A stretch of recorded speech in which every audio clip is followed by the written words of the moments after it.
So we're going to be talking about the early Renaissance in the North, and I wanted to provide a map for you so that we could figure out where we were looking at. So the two countries that we call today Holland and Belgium are actually the center for this. And Holland, when we refer to this, is often referred to as the Netherlands, and it contains a couple of different cities, Delft, Amsterdam, and The Hague. Belgium is also known as Flanders, and that contains Brussels and Bruges. And we're also going to be talking about another place called Flemalle. And it's above France. And so in Belgium, in Antwerp, basically they speak, sometimes they speak French, sometimes they speak Dutch. Holland, they speak Dutch. And I suppose they do speak other languages. And you can see that they're sort of nestled between France and Germany there. And that's going to be something that influences how we see the art that comes out of there.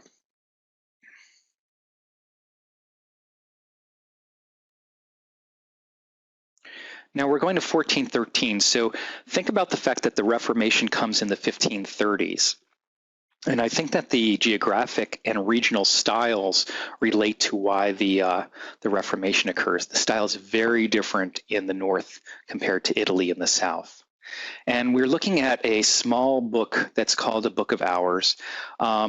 It's by two brothers called the Limbourg brothers. And it's the rich hours of the Duc de Berry. And it's a very, very tiny book. It's only 8 by 5 inches, and it's tempera paint on parchment. And the realism of the paintings is actually this weird kind of realism that's both super realistic, almost looks photographic. There's a lot of detail, but the anatomy and the way that it's painted, especially in terms of the anatomy and in terms of the flow, is not, it's kind of stiff, and they do look a little bit doll-like in how they're painted. So one of the biggest phrases that I've heard and could be used to apply to the Northern Renaissance is that God is in the details. And what we're going to be looking at in the Book of Hours is something called genre scenes. Now, if you look up the term genre, it means a scene of everyday life. And a genre scene is basically people going about their work, living their everyday existence. When we were in Italy, a lot of the paintings that we looked at were actually scenes that were scenes of not everyday life, but sort of heroic scenes using a classical vocabulary and talking about things, putting scenes from the Bible in a classicizing setting. And if you look at these two paintings, they actually look very, very realistic, and they're scenes of everyday life. And I think I would argue that as early as the 1400s, there's a trend in the North to take religion into everyday life and to not think about it in those heroic ways. Now, one of the other things that I wanted to discuss with you is also something called the Book of Hours. And books of hours were kind of like abbreviated Bibles, but also had a kind of calendar in them. And usually very wealthy people could afford books of hours, and they weren't necessarily things that would be a direct translation of the Bible. And they kind of often were made for women sometimes as a sort of primer, so that people could know what they were supposed to do at different times of the year and how they were supposed to worship and what stories they were supposed to deal with. So if we were to take a look at the tops of these two images and zoom in a little bit on them, you can actually see that it's an astrological or astronomical kind of symbol, and we have the different times of years. So we have the winter scene, and we have Aquarius. And then as we move into the spring seasons, we have the Pisces symbols. And we have this chariot, which is actually Apollo driving the sun across the sky.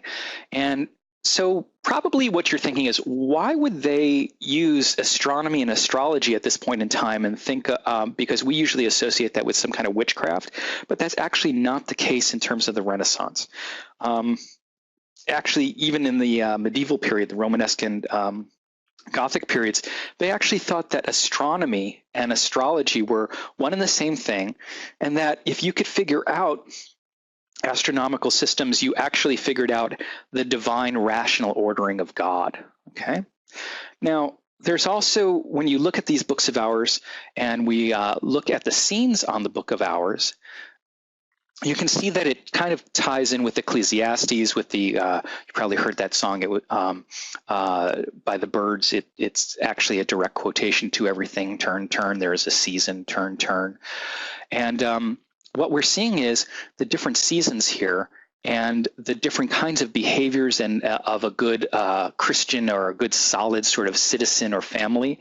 And in the scene on the left-hand side, we see a winter scene. And during the Renaissance, it would have been very unpleasant, especially in the north. I think the Italians had an easier time of it. So we have this winter scene and these people who are seated inside a hut. They're warming themselves. There's someone chopping wood in the background. And we move back and we see this sort of church spire in the far background, almost like God is always present. And in March, we see that they are plowing and putting the fields in, and we see in the background the Lord's Manor. Now, this would have been just kind of typical scenes, and I guess they would have been moralizing for some people. But if we zoom a little closer in on some of the details of these things, they're also meant to be kind of a funny kind of thing. So let's look at February in a little bit of a closer detail and go inside the hut.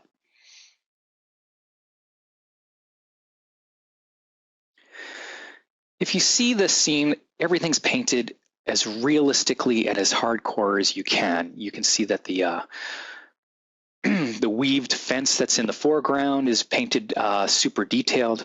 But if we go into the hut, and remember this is only 8 by 10, something like that, you can actually see that these people are seated by a fire. They've lifted up their skirts so that the heat can get, and you can actually see their genitals. It's kind of a weird thing, but this is just a frank, really humanistic view of the world. And I think an interesting little component to this is we have a scene with sheep and the birds feeding outside and that cat down at the feet of the lady. And it's kind of a way of portraying what everyday life would be for everyday people. And remember that one of the nobles would have owned this book. And so in order to comfort themselves, I believe one of the things that they would have included in the scene would have been the idea of the church that's high up in the background and the town, showing how these people are good, solid people and that they would be attending the church. And so this Book of Hours is both a moralizing kind of thing, but it's also a way of just portraying everyday life and entertaining people, because remember, they didn't have the same sorts of entertainments that we have today. Now, one of the other things that would have been commissioned at this point in time would also be small altarpieces. And this piece, if you go to the cloisters in New York, which is this little castle in the Bronx, in the South Bronx, more or less, in what they used to call Spanish Harlem, I guess, is a tiny altarpiece. It's only about 25 inches long, and it's super, super realistic. And the artist who painted it is a guy named Robert Campagne. And we call him the Master of Flemalle for a couple of different reasons. He is they found a series of paintings from Flemalle that looked very similar to this, and they couldn't figure out who painted them. So what you would do as an art historian is, if you have a series of paintings or work that's unified by a kind of style, and the style would be sort of this tipped perspective, the super realism that it's painted in, but also this sort of stiff way that it's painted. And a connoisseur might even kind of look at hands and how ears are painted and sort of make a link between all of these different kinds of paintings and attribute them, meaning credit them, to a single artist. And in this instance, they used to call this guy the Master of Flemalle. Then they found some documentation in which there were some contracts in the town halls and that kind of thing. And the artist's name turned out to be Robert Campagne. So this little altarpiece would have been probably meant either for a church in a small section of the church as a devotional item, or it could have even been used as a private devotional image by a noble or a lord or a very wealthy person who lived in the north. Now, I think that it probably was a small devotional piece that was made specifically for somebody, but there's no evidence to support that. It's a triptych. It's 3 panels, and you can see that it's actually hinged so that it can be closed. And we have on the left-hand side a scene in which these people seem to be in a courtyard entering into a house. In the center scene, we have that scene that we've looked at several times with Lorenzetti and Giotto and Duccio and a bunch of other artists that basically is the Annunciation scene. Remember, we started with Pisano.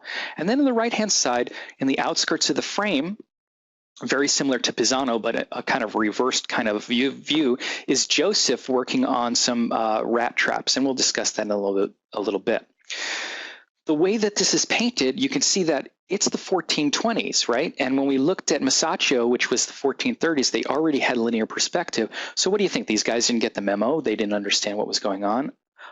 They did. They really did know what linear perspective is, but in this instance, they chose not to paint the painting using one-point linear perspective. So if you were to trace the lines out, you would see that it has sort of multiple vanishing points, and that there's no real horizon line, that the lines don't really converge on any one spot. And in fact, the left-hand panel that we see doesn't relate to the right-hand panel because obviously you're in an upstairs room in the right-hand panel, the far right-hand side, and the left-hand panel you're in a courtyard or some sort of little area. So let's start first by zooming in on the central panel and taking a look at the scene that's the Annunciation scene and sort of decoding it. Now, one of the terms that I have that I wanted you to know, whoops, sorry, I moved the screen a little bit too much,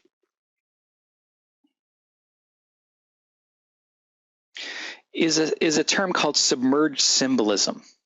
Submerged symbolism is just an art historical term meaning hidden symbols or iconography that's not clearly apparent and not clearly standard. Okay, so let's zoom a little bit in on this picture.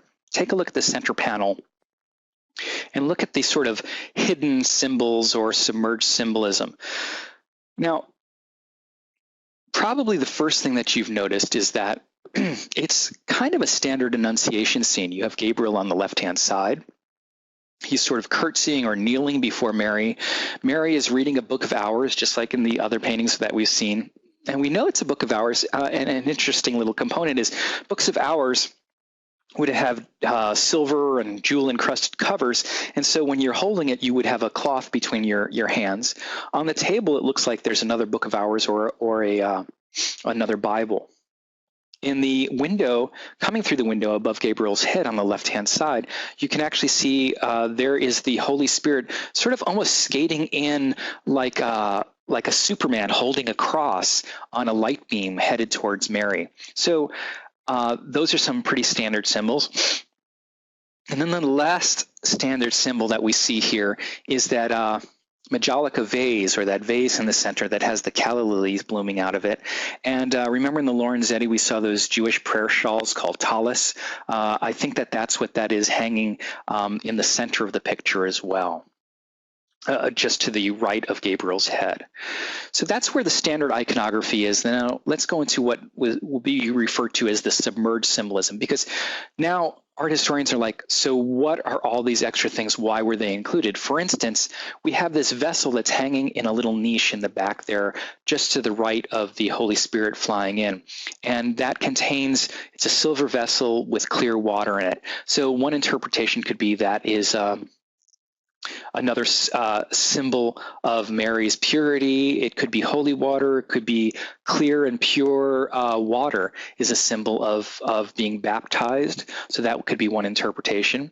And then we move to the right, and there's these windows there, and we see in the stained glass window, there's actually some crests or shields. Those could be family crests. We don't know for certain, okay? So all of these things are sort of conjecture. And then as you move down, you see to the right of the vase, there's a candle, and the candle actually has, it's just gone out. And so one interpretation of this candle that's just been puffed out is that maybe God is no longer in heaven and the Holy Spirit has entered Mary, and that's where it's residing, so the candle has been put out. I really don't know for certain, and they don't know for certain what these symbols mean. So you have to take everything with a grain of salt.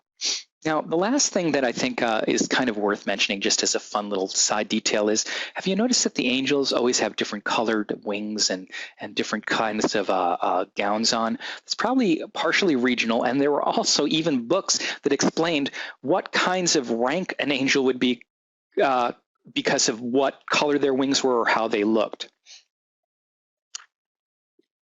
Now, another last thing that could be kind of an interesting detail is there was a style in the north that actually came out of Spain, in which they would move their hairline back because I think one of the queens actually was going a little bit bald. But I actually think that's a little bit later in the 1480s. So in this painting, we see this weird kind of distortion of the realism, that things are tilted up. They're kind of working with intuitive perspective, but not really linear perspective. Now let's go to the left-hand panel and take a look and see if we can interpret or decode the so-called submerged symbolism of the left-hand panel. If you see in this panel, there are two figures who seem to be coming into a courtyard, and they are kneeling at a doorway. There's clearly there's a key in the lock there. I suppose we could zoom in a little bit on some of these details. And who are these people? I guess the most pragmatic or the most reasonable interpretation might be that these are the patrons who have commissioned the painting and they want it to be included in that. And you look through the doorway and you see a little street scene in the back, which is another genre scene. And then we see behind the patron's head, we have this rose bush, and Mary was often associated with the roses, and remember the crown of thorns. We've got these little birds, and birds kind of tie in an awful lot, like I think, for instance, Francis delivering a sermon to the birds and that kind of thing. So maybe the key and all of this stuff is supposed to be St. Peter or a reference to that. Again, we don't know for certain because there's no sort of, we don't know what the artist's intention, but it's worth thinking about. If we move down the picture, you'll see that they are kneeling on the ground, and underneath them are some violets, which are a sort of royal purple color, and violet flowers in general are thought to be also associated with the Virgin, or at least with humility, because they're very beautiful and have a royal color, yet they grow on the ground and get trod underneath the feet. So those might be some possible interpretations of the symbols that are being used in this painting, and could relate in some ways to the painting as a whole. Now, the next thing is that on the far right-hand side, in this sort of upstairs chamber, that relates somewhat to some of the other images where Joseph is kind of out of the picture. Remember that she's the Virgin Mary, so according to Christian belief or Catholic belief, Mary would have never actually had sex with him, and he wasn't actually the father of Jesus. He was kind of like the stepfather of Jesus, but he was also a decent, kind man. And so who is he? Why is he on the outskirts? How do you deal with Saint Joseph? Well, let's zoom in on him and take a look at what he's doing, because I think that one of the themes that we've come up before with is the idea that Mary is the throne of wisdom for Jesus, in which he learns his earthly wisdom in a way, and she's a nice person who teaches him some good life lessons. And so there was this cult of Mary. And Joseph would have been likewise, as a father figure in Jesus's life, would have been this guy who basically helped Jesus along and taught him some good life lessons. And so one interpretation of this figure of Joseph is that he's actually building rat traps, and that Joseph was this guy who built the rat trap against evil. And so that Jesus is kind of sent down as a trap or a snare for evil on the planet, and that Joseph is symbolically showing that in some ways Jesus was crafted spiritually and mentally to feel this way. And we can see that he's actually hung the rat trap outside the window there to advertise that he's a carpenter who makes these things. I don't know how realistic these kinds of things are in terms of believing them, but art historians are constantly trying to reinterpret or figure out what symbolism means and why things are included in paintings. I have my own theories about that kind of stuff, and one of the theories that I have is, it's just cool, let's include it. And I think that often a lot of artists sometimes include something because it happens to be something in their studio or something that they think is really neat, and they want to paint a picture of it. And sometimes that then later on historians kind of interpret those things and think of them as something that's extra special. Now, one of the things about the way that this is painted that I think it bears out is that That was painted with oil paint. And oil paint is different than the other mediums that we've talked about. And so far in this class, we've talked about fresco, which is basically watercolor and mineral lime that's been applied to a damp plaster wall. And then sometimes when the plaster wall has dried, we would attach additional layers of fresco to it in a layer called fresco secco, which is using eggs and pigments so that it sort of glues onto the wall. And another medium we talked about was encaustic, which is wax mixed with minerals that were colored. And in this instance, they started using in the north on wooden panels something called oil paint, which is a little bit different.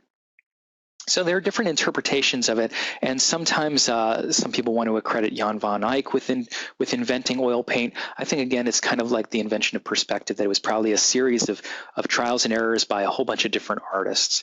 So the way that an oil painting is made at this point in time is that you would actually make a wooden panel, and you might attach some kind of linen or cloth to it, and then you would put a white plaster ground on that. And so this area on the left that I'm pointing to with my cursor is the top layer on top of the wood, and then you would put layers of paint on top. So the first layer sometimes actually would be tempera paint, which is the water-based paint, and they might paint things in browns or blues or even greens monochromatically, which means in one color. Then as you would paint on top of these areas, you would do what's called glazes and varnishes. And the glazes are basically, oil paint is made out of linseed oil, which is basically oil from a tree.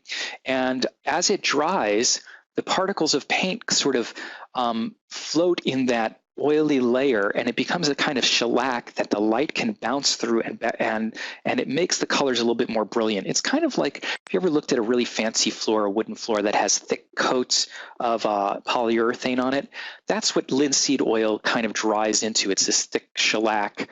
And if you do additional layers, you can actually modulate and change things very easily. So one of the things that happens in northern painting that's different than fresco painting is that, I guess we should zoom in a little bit on this again. Do you see how detailed everything is, and how there are these transitions of tone or shading that are super realistic, almost photorealistic, even though they didn't have photography back then? And I think all of that stuff is really important for us to understand, because what we have here is actually a kind of painting that focuses a lot on light and shadow, or chiaroscuro. I mean, her head is literally like an egg with reflected light in it if you look at the edge of her head. But it's a way of making things super realistic. Now, I think that the negation, the super realism of this painting is interesting, but they weren't interested in optical illusion in terms of one-point perspective because it didn't serve their purposes.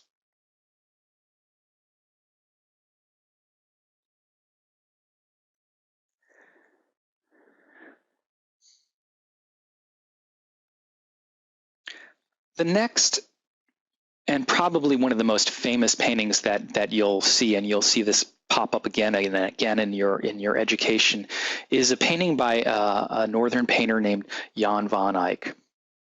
And Jan van Eyck is painting what's called the Arnolfini wedding portrait. And I think that the best way to approach this painting first would be actually from a contextual point of view, and to talk about the background of the painting. We don't really know where the painting came from, and we don't really know who painted it, but it was attributed to Jan van Eyck. And there's a lot of paintings that we do know that were made specifically by him. Then this art historian by the name of Erwin Panofsky comes along, and he actually finds a reference in a document to Jan van Eyck painting a portrait of a Dutch merchant and his wife named Giovanni Arnolfini, who is basically from Italy, and he's living in Holland, in Flanders. So this Italian merchant and his wife are living in Flanders, and so based on that, that document, this art historian Erwin Panofsky decides that he's going to interpret this painting and figure out what the painting means, and he does an intense iconographic analysis of it. So let me give you the iconographic analysis of this work of art so that you kind of get what Panofsky was thinking. Now, this is all conjecture on his part. It's not based in fact. So we need to kind of zoom in a little bit on some of the details of the painting in a minute or two. So the first thing is, you see this wealthy merchant and wealthy wife who are standing in the middle of this beautiful bedroom with a dog standing between them. And the dog in Panofsky's interpretation represents loyalty.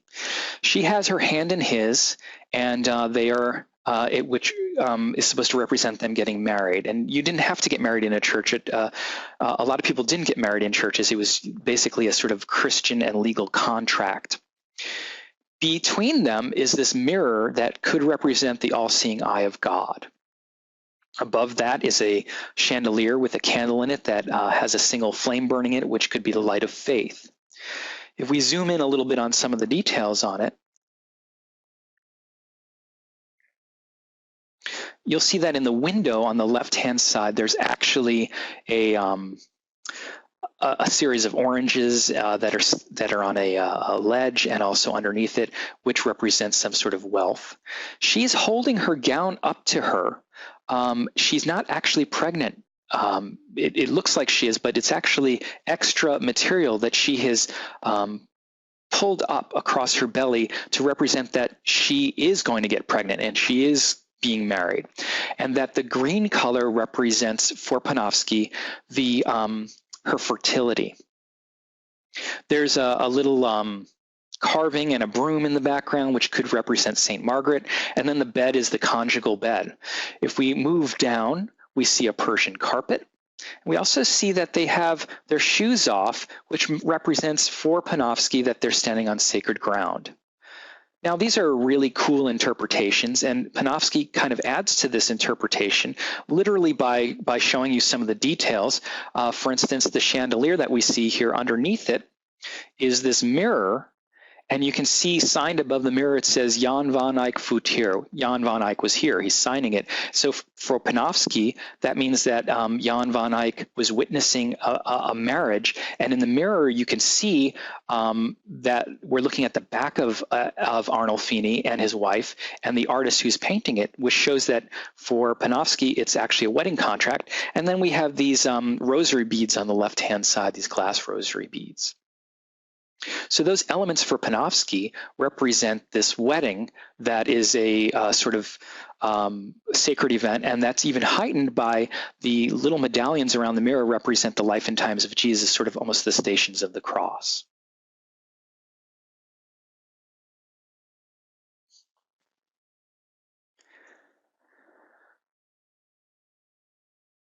Well, all that is well and good, but in the 1990s, this naval historian, Jacques Paviot, basically stumbled across a document that makes the Giovanni Cinami and Arnolfini, it's invalid, because basically the document placed the wedding in 1447, 13 years after the date on the double portrait.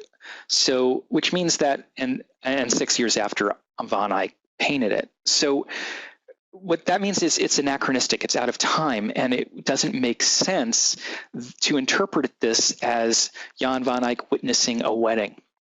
And it seems to be that Paviot sort of disagrees with Panofsky just on the factual basis that that the wedding happened 13 years after the painting was made, okay? So that kind of blows all of Panofsky's interpretations of the iconography away and make us see it in a different way.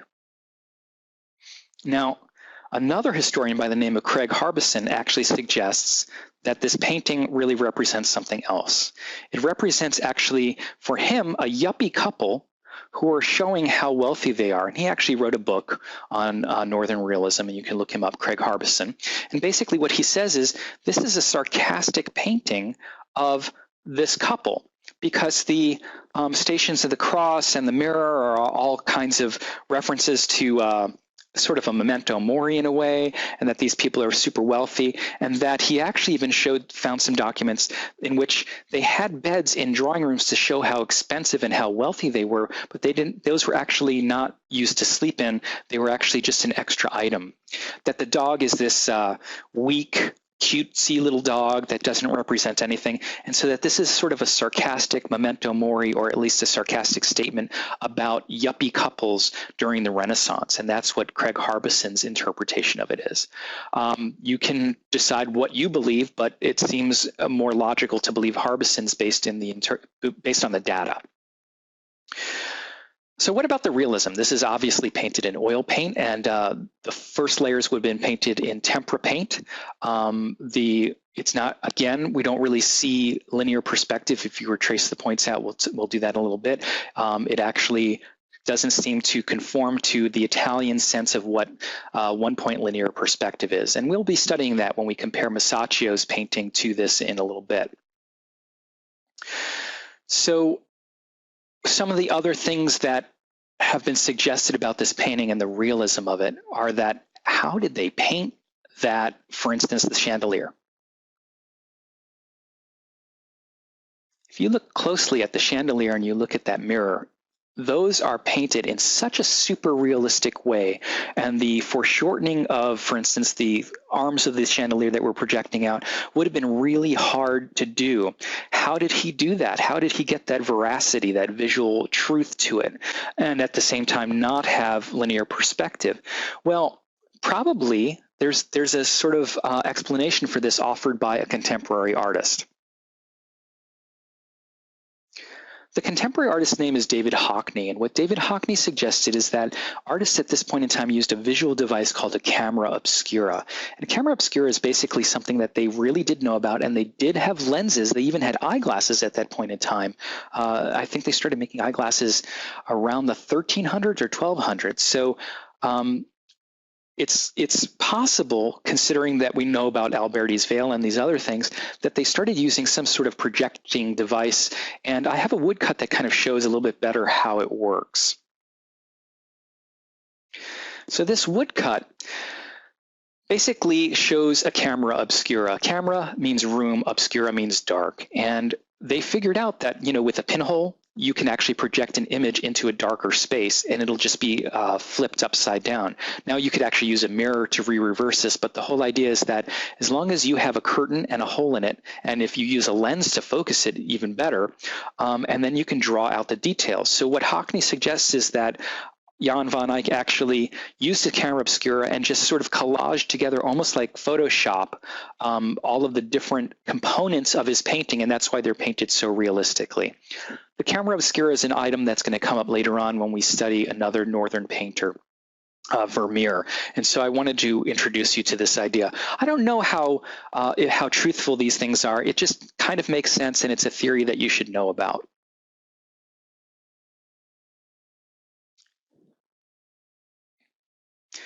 The next painter we're going to talk about is named Petrus Christus, and this is St. Eligius in his workshop, and it's from the 1450s. Again, it's oil paint on a wooden panel, and this kind of falls in a little bit with Craig Harbison, with his interpretation of basically in the North that God is in the details, and that they're sort of making fun of yuppies and that kind of thing. And what I'm suggesting here is this painting represents this guy named St. Eligius, who's from Flanders, and he was credited with basically using his wealth to ransom off or to save some people from his town who were captured by a neighboring village. So he's giving away his worldly goods.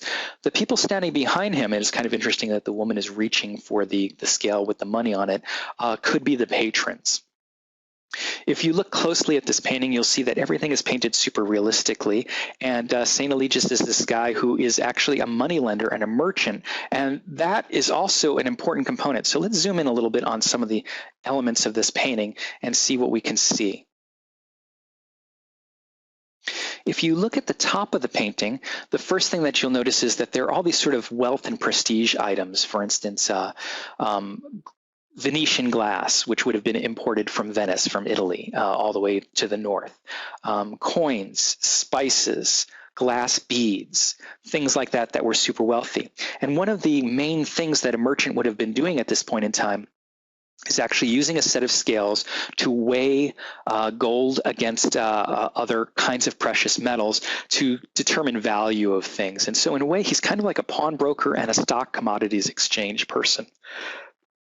The other thing that you see on the counter in front of him is a mirror, just like the mirror we saw in Jan van Eyck's painting.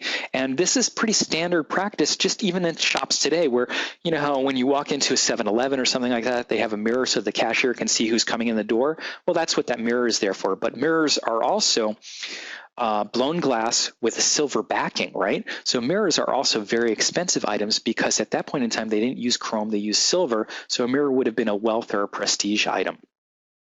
So it's very possible to think that maybe the artist Petrus Christus, even though he's portraying a saint and he's portraying a scene out of basically a Christian sort of legend, that he's still kind of making a sarcastic comment about the yuppie couple who's standing behind him.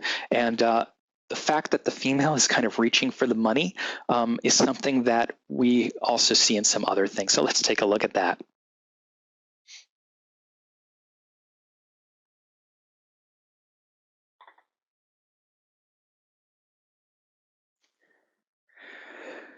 This painter is named Quentin Metsys or Metsys, and this is another painting that shows a moneylender, and we have the same kind of iconography, all these prestige and wealth items. We have this guy who's weighing out coins against precious metals.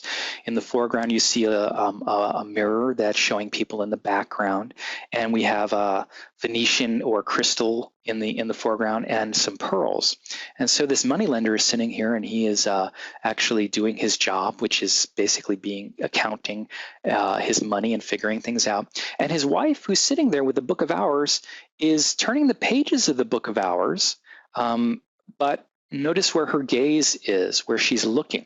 She's actually looking at the money, and she's not really paying attention to the book itself. And so what Harbison kind of suggests with this kind of sarcasm in the paintings is that the artists are actually trying to show you a proper way of being by showing you the improper way, that money and wealth are not going to lead to the kingdom of heaven.